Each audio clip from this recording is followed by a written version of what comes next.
diethylamide 25 was synthesized in a Swiss laboratory in 1938. Early researchers called it psychotomimetic because it caused psychosis akin to schizophrenia. In the 1950s, the British doctor Humphrey Osmond rebranded it as psychedelic or mind manifesting. Some idealistic scientists in Docker soon hoped that LSD might drive a breakthrough to a new consciousness that could, somehow, save us from nuclear apocalypse. In Tripping on Utopia, Margaret Mead, the Cold War, and the troubled birth of psychedelic science, the University of California, Santa Cruz professor Benjamin Breen traces this research and how it came to be funded by the CIA. The CIA, too, wanted to save us from nuclear apocalypse, but it saw LSD and other potential truth serums as weapons to break down the psychological defenses of enemy combatants. During the Cold War, California was both the soul of the 1960s counterculture and the research and development base for the American military. While the LSD evangelists grasped for the key to consciousness, military contractors built missiles and computer engineers programmed the precepts of the information age. Mr. Breen narrates the rise and fall of LSD through the lives of Margaret Mead, who became the leading American anthropologist of her era, and her third husband, Gregory Bateson, the British-born dilettante who became a pioneer of the Californian state of mind. When the pair met in New Guinea in 1932, Mead had just published a study arguing that peyote use among Native Americans on the Omaha Reservation was not nostalgic, but an innovative reconciliation of Christian and Aboriginal Indian religious elements. Bateson, whose biologist father had coined the term genetics, was upriver, studying a gender-bending rite of passage of the Ayatma people and amassing a collection of found fruits. Mead and Bateson fell in love. They were also enamored, Mr. Breen writes, with the idea of pushing forward the limits of human consciousness rather than just studying them. Mead's mentor, Franz Boas, had taught her that social realities were human constructs and that Western culture was in no way inherently superior to others. Boas advocated salvage anthropology, that is, saving the knowledge and ritual recipes of indigenous peoples for the long future of modernity. The interwar years were, Mr. Breen writes, a deeply idealistic moment in the history of science, and a time of an unprecedented pace of technological and scientific innovation. Mead and Bateson built up a distinctive set of ideas that combined hypnosis, altered states, and sexual liberation with an applied utopian science. Earlier scientists of the mind had that perception. Mead and Bateson wanted to alter it. By 1940, Mead and Bateson had a daughter and were working with the Anti-Fascist Committee for National Morale, a group of scientific volunteers. In 1942, the two attended a conference on hypnosis at the Josiah Macy Jr. Foundation, whose post-war conferences were just with cybernetics and linked it to psychedelic research. Soon afterward, the newly founded Office of Strategic Services founded a Truth Drugs Committee to examine narcosynthesis or the use of hypnosis in Soviet Union on prisoners of war. Mead spent the war in Washington at the OSS sister organization, the Office of War Information. Bateson studied Nazi propaganda, then joined the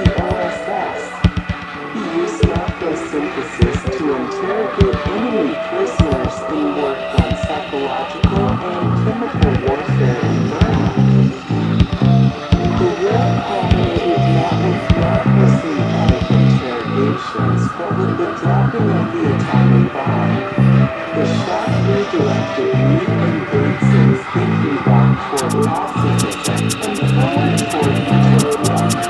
Only a Manhattan Project of the mind could save humanity, they thought. This meant converting wartime reflexes in synthetic drugs, digital computing, atomic power, psychology, and propaganda to civilian use. Cultivating what Bateson called higher orders of awareness through drugs and psychiatry could reprogram the mind. The job is to get through the next half-century, Mead said in 1950. By then, she and Bateson had separated. Mead was in love with a female OSS veteran, and remaking herself as a public philosopher for the atomic age. That meant hiding her bisexuality from the FBI and the media as she became, as Mr. Green puts it, the world's best man-living scientist. Bateson recoiled by degrees from the Orwellian world he had helped to create, eventually becoming guru of the California New Age. After the war, he moved to the Langley Porter Clinic in San Francisco, working with psychiatric patients as the chance to atone for his role in weaponizing the science of consciousness. In 1959, he gave LSD to the budding poet Allen Ginsberg, who responded with lysergic acid, a work reflecting Bateson's interest in cybernetic machines and feedback loops. LSD, Ginsberg wrote, was electricity connected to itself, a conscious-centric part of the interrelated machine. This, Mr. Green writes, may be the first poem about AI. As Mr. Green shows, neither Mead nor Bateson separated fully from the small and secret world in which psychedelic idealism met Cold War paranoia. Both remained close to James Alexander Hamilton, the genius San Francisco psychiatrist who had led the OSS Synthesis program, and to his colleague George Hunter White, the drug-sampling narcotics officer who specialized in dosing random members of the public. Both had, by that time, joined MKUltra, the CIA's secret drug testing program. The 1950s was the decade of CIA funding for what Alan Dulles Sr., the agency's director, called brain warfare.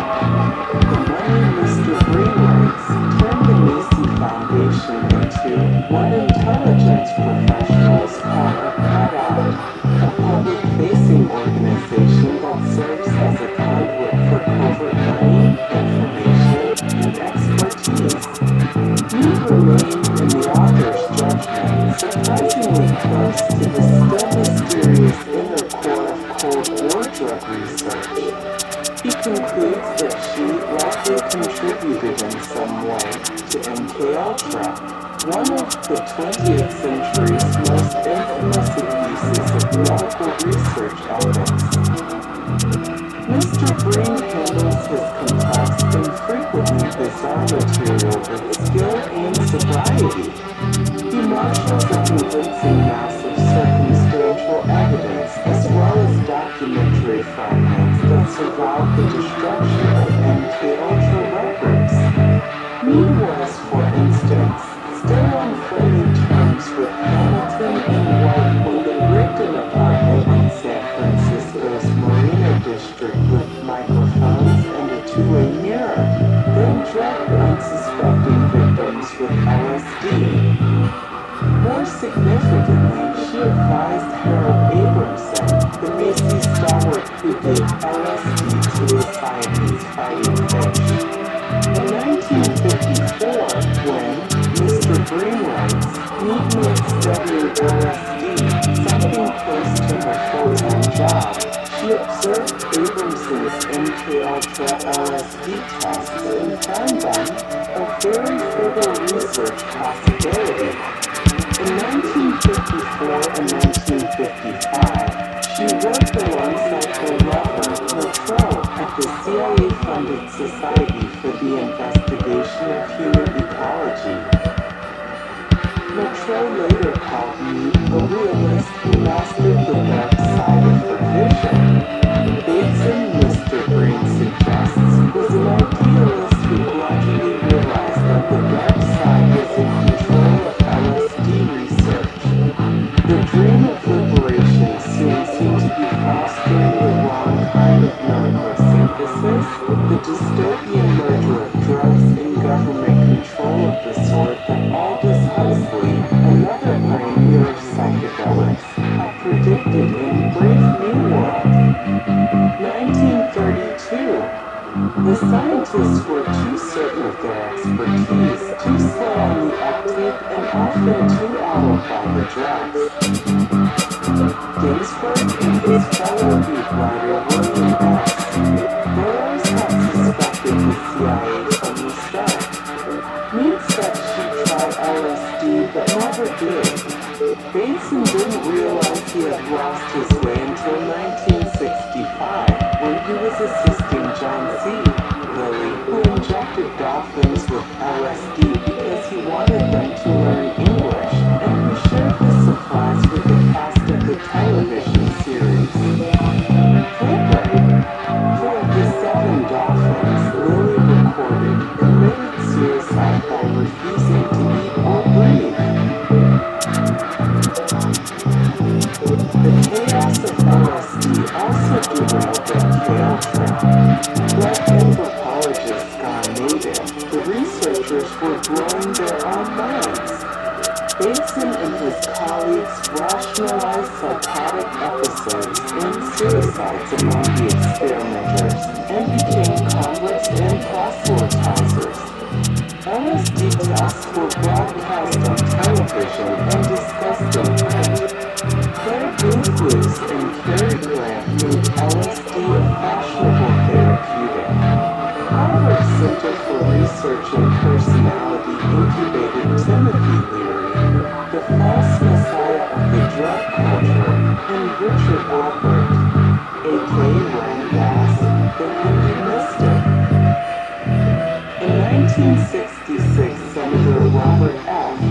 Kennedy convened a congressional committee on what he called the almost overnight, increasing irresponsible and unsupervised use of LSD for non-scientific, non-medical purposes. In Mr. Green's time, much of the responsibility lay with the very government for which Kennedy had recently served as Attorney General. As Cary Grant had mused into a tape recorder during his 72nd LSD trip, everything creates its opposite and therefore, cyclically itself. In 1968, LSD was classified as a Schedule I drug and banned. Leary and the baby boomers, Mr. Green points out, did not usher in the first psychedelic era. They ended it. Probably just as well. Mr. Green is a journal contributor and a fellow of the Royal Historical Society. More for you.